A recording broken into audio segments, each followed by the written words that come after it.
को पाना बहुत आसान है, सतलोक में जाना बहुत आसान है, लेकिन काल भगवान ने जो हमारे ऊपर ये अननेसेसरी बोझ लाद रखा है, जैसे 56 प्रकार की पूजाएं, नाना प्रकार की रीति रिवाजें जिनका कोई औचित्य नहीं, हम बेमतलब अपना समय व्यर्थ करते थे। जैसे होली मनाते हैं, दिवाली मनाते हैं, अब इसमें के फंड शुरू कर दिया, बम भटकावेंगे।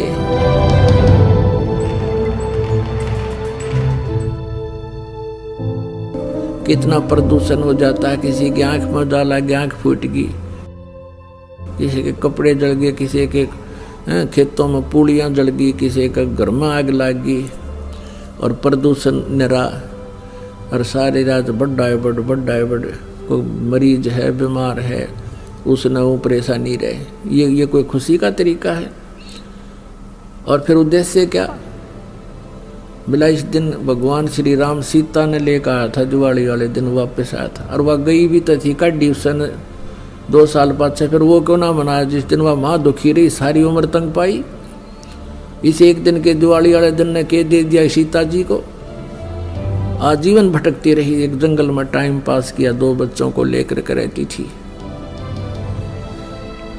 तो ये काल ने हमें ऐसा बना रखा है कि हम या तो भक्ति करें, नहीं करें तो ड्रामा सा करें, बस फिर इनको डाल दे इसमें 84 लाख योनियों। सीता जी के को रावण की कैद से छुड़वाने के लिए भगवान ने कितना प्रयत्न किया, श्री राम ने, और करोड़ों व्यक्तियों की हत्या होगी सीता जी को रावण की कैद से छुटवाने के लिए। दिवाली किस उपलक्ष्य में मनाई जाती है कि श्री राम जी अयोध्या लौटे थे सीता जी को संग लेकर के, इसलिए उस खुशी में दिवाली दीपावली मनाने लगे, घर घर में दीप जगाने लगे। और कुछ ही दिनों के बाद सीता जी को स्वयं ही निकाल दिया घर से, उसका दुख कभी नहीं मनाया हमने। कहने का भाव ये है कि जो दिवाली मनाने का तरीका हमने अपना लिया ये बिल्कुल गलत है। दीपावली के दिन भगवान की कथा करनी चाहिए, ये बकवाद नहीं करनी चाहिए जो हम कर रहे थे। और सीता जी के वियोग का हमें दुख होना चाहिए। सारा जीवन बेचारी ने कहां ऋषियों के आश्रमों में भूखे प्यासे बिताया, पति कहां, पत्नी कहां, बच्चे कहां। तो ये कोई मर्यादा भी हम नहीं मानते, और इन भगवानों के हम आचरण भी नहीं कर सकते, इनकी लीलाओं के भी आचरण हम नहीं कर सकते। कहने का भाव यह है कि ये जो परमात्मा था उसकी तो हमें जानकारी हुई नहीं, और जो भगवान नहीं थे उनको हमने प्रभु मान लिया। हम रोज दिवाली मनाते हैं, भगवान के गुण गावा, उनकी चर्चा करें, उनको याद करें, और रोज दिवाली मनावा, सुबह शाम याद करें भगवानों को। हम 364 दिन बांटना देखा दिवाली मनाने की, इसकी खुशी मनावें, सीता जी के आने की खुशी, और विछुड़न का गुम कति नहीं। ये कैसे हो सकता है? तो यहाँ तो एक थोड़ी सी दिन तो खुशी तरह ही, वह 10 महीने, 2 महीने, 6 महीने, 1 वर्ष, और दुख रहा वो सारी उम्र बेचारी को। पुण्यात्मा, एक परमात्मा को छोड़कर, पूर्ण ब्रह्म को छोड़कर अन्य किसी भी देवी देवता की या किसी हम प्रभु की, ब्रह्म की साधना करते हैं, वो मोक्षदायक नहीं है। वो आपको जन्म मृत्यु के इस दीर्घ रोग से नहीं छुड़वा सकती। और जो हमारे प्रारब्ध के जो पाप कर्म हैं उनको भी पूर्ण परमात्मा ही नाश कर सकता है। नहीं तो आप जी के पास इतिहास है हमारे भगवानों का जिनको हम परमात्मा माना करते थे, जैसे श्री विष्णु जी, उनके अवतार श्री रामचंद्र जी, श्री कृष्ण जी। सत्संग में आपको बताया था कि वो भी अपने प्रारब्ध के कर्मों को समाप्त नहीं कर सके, उनको भोग कर ही समाप्त किया। भगवान श्री रामचंद्र जी पर जाता था कि ये सर्वेश्वर हैं, महेश्वर हैं, सर्वशक्तिमान हैं, सब दुखों का निवारण कर देते हैं। यानी विष्णु भगवान कहो, चाहे श्री रामचंद्र जी कहो या श्री कृष्ण जी कहो। तो हम ये सोचा करते थे कि ये भगवान हमारे दुखों का निवारण करते हैं, ये समर्थ शक्ति है। अब हमने राम की परिभाषा समझनी पड़ेगी, प्रभु की परिभाषा समझनी पड़ेगी, और हमने उन राम में से सिलेक्ट करना पड़ेगा कौन से राम की शरण में जाना है। अब जैसे ये श्रद्धालु कहते हैं, कोई प्रश्न करता है आचार्यों से, गुरुओं से, मंडलेश्वरों से कि क्या श्री कृष्ण अर्थात श्री विष्णु जी हमारे पापों का नाश कर सकते हैं?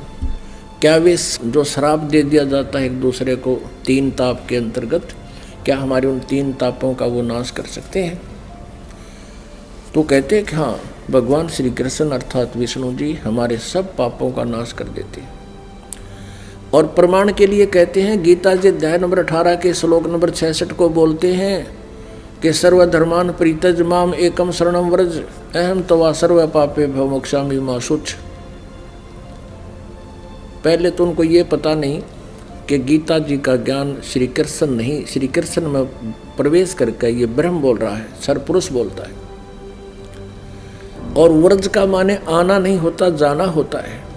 अब गीता ज्ञान दाता सरपुरुष है, ये ब्रह्म है, और ये परम अक्षर ब्रह्म की शरण में जाने को कहता एकम। एकम माने जिसके बराबर दूसरा ना हो, अद्वितीय। उसकी शरण में जा, उसकी शरण में जाने से फिर तू मेरे सतर की जो पूजाएं हैं मुझे छोड़ दे, ये ब्रह्म कहता है। फिर मैं तुझे यहाँ कुत्ते गधे सूअर यानी कष्ट नहीं दूंगा, मैं अपना कर्जा चुका लूंगा। तो यहाँ पुण्यात्मा विचार करने की बात है कि श्री कृष्ण जी और श्री रामचंद्र जी और श्री विष्णु जी अपने श्राप को, अपने पाप को, कर्म दंड को नहीं समाप्त कर सके, नाश नहीं कर सके, उपासकों का कैसे कर देंगे वह? जैसे श्री विष्णु जी को श्राप दिया था नारद जी ने, और ये श्राप दिया था कि नारद जी के मन में विवाह कराने की प्रेरणा होगी, और उस देखा कि राजा की लड़की का स्वयंवर था, और उसमें लड़कियां अपनी मर्जी का पति अपनी इच्छा से सिलेक्ट करती थी, और राजा लोग बैठ जाते थे वहाँ सामने आके। नारद जी ने विवाह कराने की सोची, और फिर सोचा भी मेरा विवाह कौन करेगा, मैंने तो कचकोला कढ़ा रखा है, इतनी मोटी चोटी सिर पे, और शकल भी ठीक को ना। तो उसने सोचा कि भगवान विष्णु से उनका स्वरूप ले लेता हूँ। एकांत में जाकर टेलीफोन किया, याद किया, श्री विष्णु जी प्रकट हो गए। नारद जी ने कहा, भगवान मैंने विवाह करवाना है और आप मना मत करियो, आज पहली बार आपसे कोई वस्तु मांग रहा हूँ, मुझे आप हरि रूप चाहिए, मुझे हरि रूप चाहिए, अर्थात आपका सुंदर स्वरूप मुझे दे दे। श्री विष्णु जी ने कह दिया तथास्तु। अब उसका बंदर का मुंह लग गया, बंदर का। हरि माने बंदर भी होता है। अब उसने सोचा नारद जी ने कि आज तेरे सुंदर कोई नहीं सभा में, और जाकर बैठ गया कुर्सी पर जच के। अब वह लड़की आई वरमाला लेकर, सामने देखा बालू बैठा। अब वह एक कदम पीछे से होकर आगे चली गई। नारद जी ने सोचा शायद लड़की की दृष्टि नहीं पड़ी मेरे ऊपर है। वहाँ से उठकर एक और खाली चेयर थी दूसरे लोग, वहाँ जा बैठा। जो वहाँ से भी लड़की आगे निकल गई। नारद जी कहने लगे, भाई यह अंधी है क्या? और दूसरे तो बोला, साथी ने उसको यो दिखा दिया दर्पण, अगर देख अपनी शक्ल तो देख ले, हमने डर लगे तेरे थे। तब उसने देखा जब दर्पण यानी अपनी शक्ल देखी, उसने बिना गिनती की गाली दे दी विष्णु भगवान को, नारद जी ने। और उसी समय विष्णु जी आ गए और विष्णु जी के गले में वरमाला उस लड़की ने डाल दी। तब नारद जी ने विष्णु जी से कहा कि तू सचमुच धोखेबाज है। जैसे आज मैं एक औरत के वियोग में रो रहा हूँ, एक जीवन तू सारा अपनी पत्नी के वियोग में रोएगा, तुम्हारा कभी मिलन नहीं हो पाएगा। उसी श्रापवश श्री विष्णु जी श्री रामचंद्र रूप में अयोध्या के राजा दशरथ के घर जन्मे। युवा होते ही विवाह हुआ, सीता जी के साथ विवाह होते ही वनवास हुआ। वनवास में तुरंत ही कुछ ही वर्षों के बाद सीता जी का अपहरण हुआ और रावण के साथ युद्ध हुआ। युद्ध के बाद घर ले आए सीता जी को और एक धोबी के व्यंग से सीता जी को घर से निकाल दिया। आजीवन श्री राम और सीता जी का मिलन नहीं हुआ। पुण्यात्माओं, भले ही श्री रामचंद्र जी अयोध्या का राज करते थे, लेकिन जिस व्यक्ति का परिवार कहीं हो, उसकी पत्नी कहीं, बच्चे कहीं और वो कहीं, वो सपने में भी सुखी नहीं हो सकता। और अंत समय में जब उसने पता चला कि मेरे पुत्र लव और कुश यहाँ पर हैं, उन्होंने भी उससे नफरत होगी और उनसे बात करना पसंद नहीं किया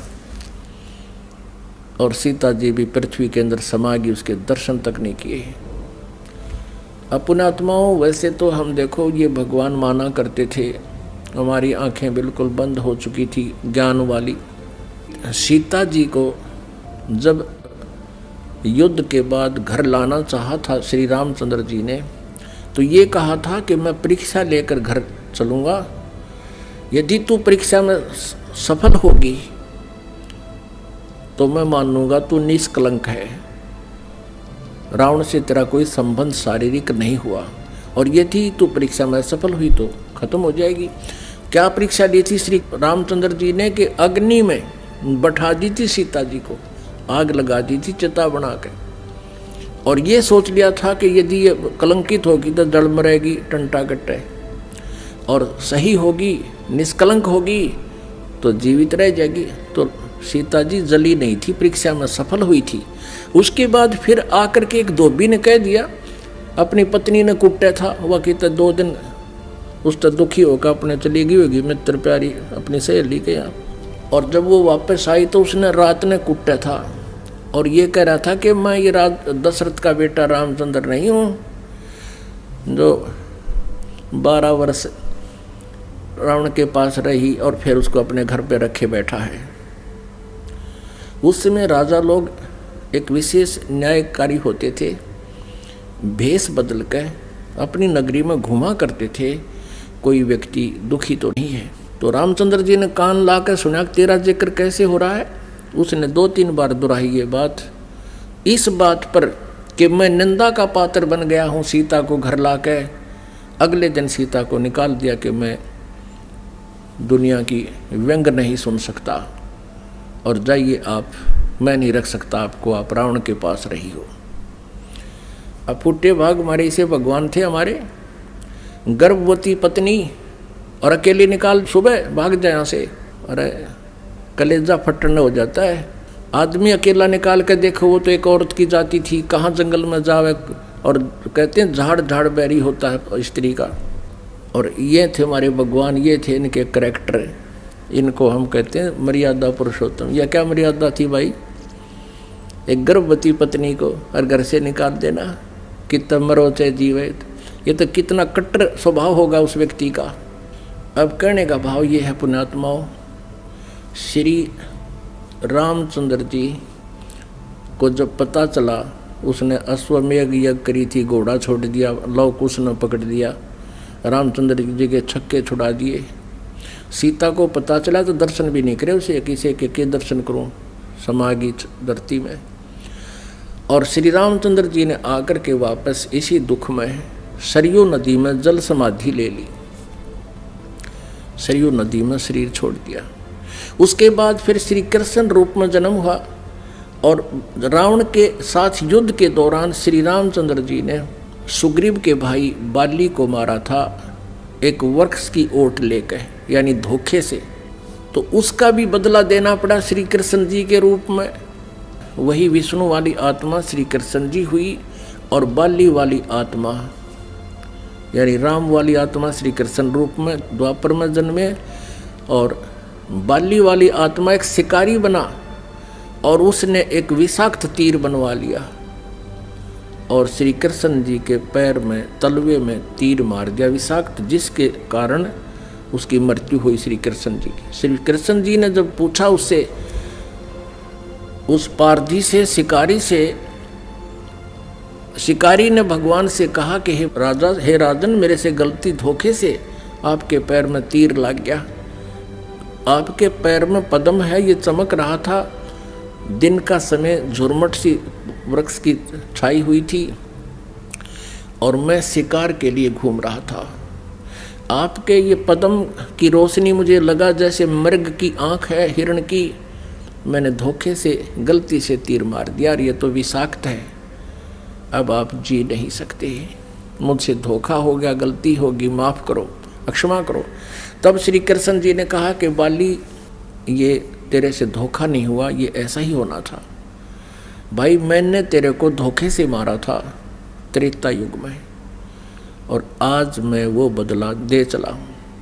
अब दुर्वासा जी ने श्राप दिया था यादव कुल को, श्री कृष्ण जी के कुल को श्री कृष्ण जी के समक्ष ही श्राप दे दिया था कि यादव कुल का नाश होगा। किसने? इस श्री कृष्ण जी का पुत्र प्रद्युम्न एक लड़की का स्वांग बना के, पेट पर गर्भवती लड़की का, स्त्री का स्वांग बना करके पेट पर लोहे का कड़ा बांध के, ऊपर के गुजरियाँ वाले, औरतों वाले कपड़े पहन के, और एक नकली पति बनाकर दुर्वासा के पास गए थे उसे मजाक करने के लिए। और ये पूछा था कि हे ऋषि, सुना है आप भूत भविष्य वर्तमान की सभी बता देते हो, त्रिकालदर्शी हो, बताइएगा इसके लड़का होगा या लड़की। तब दुर्वासा ने ध्यान से देखा कि ये तो बकवाद कर रहे हैं। कह दिया था कि इससे तुम्हारा यादव कुल का नाश होगा। और दुर्वासा के श्रापवश 56 करोड़ यादव आपस में लड़कर मर गए, और श्री कृष्ण जी भी उसी कढ़ाई के तीर से मरा जो उस शिकारी ने बना रखा था लोहे से। अपने आत्मा, जब श्री कृष्ण जी, श्री रामचंद्र जी और श्री विष्णु जी तीनों रूपों में वो स्वयं हैं, वो अपने भी श्राप को यानी कर्म के दंड को नाश नहीं कर सके तो श्रद्धालु के कैसे कर देंगे। एक भक्त ने प्रश्न किया कि क्या श्री कृष्ण यानी विष्णु जी में कोई शक्ति नहीं है? जैसे श्री कृष्ण जी अर्थात विष्णु जी राजा मोरध्वज के घर गए थे, वहाँ उनके पुत्र ताम्रध्वज को आरे से चिरवा कर और उनको जीवित कर दिया था जब वो मृत्यु को प्राप्त हो गए थे।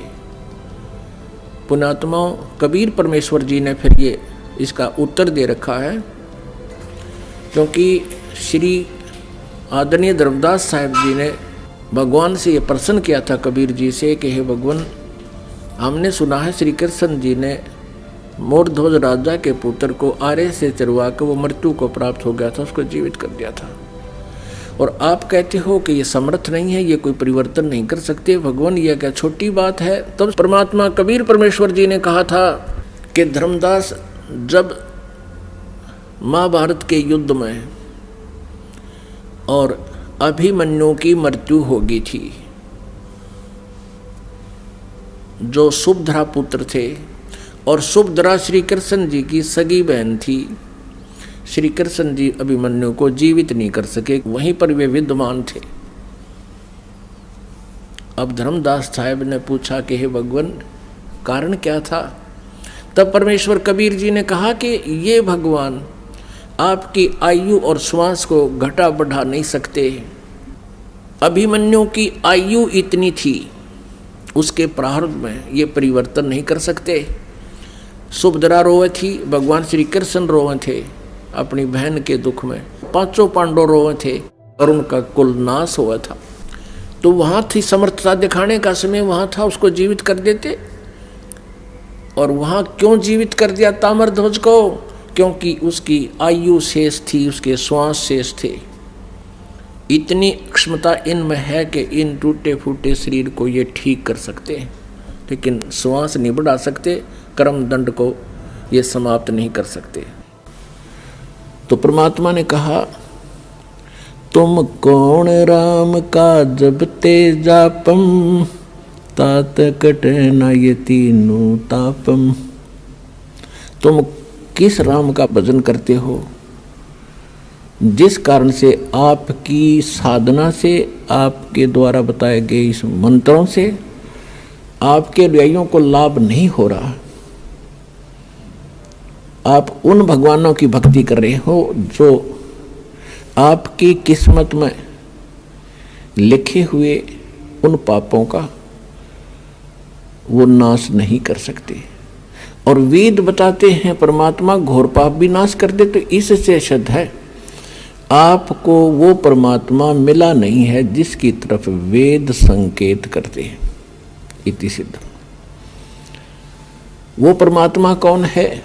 यजुर्वेद अध्याय नंबर 5 के और श्लोक नंबर 32 में कहा है, उसी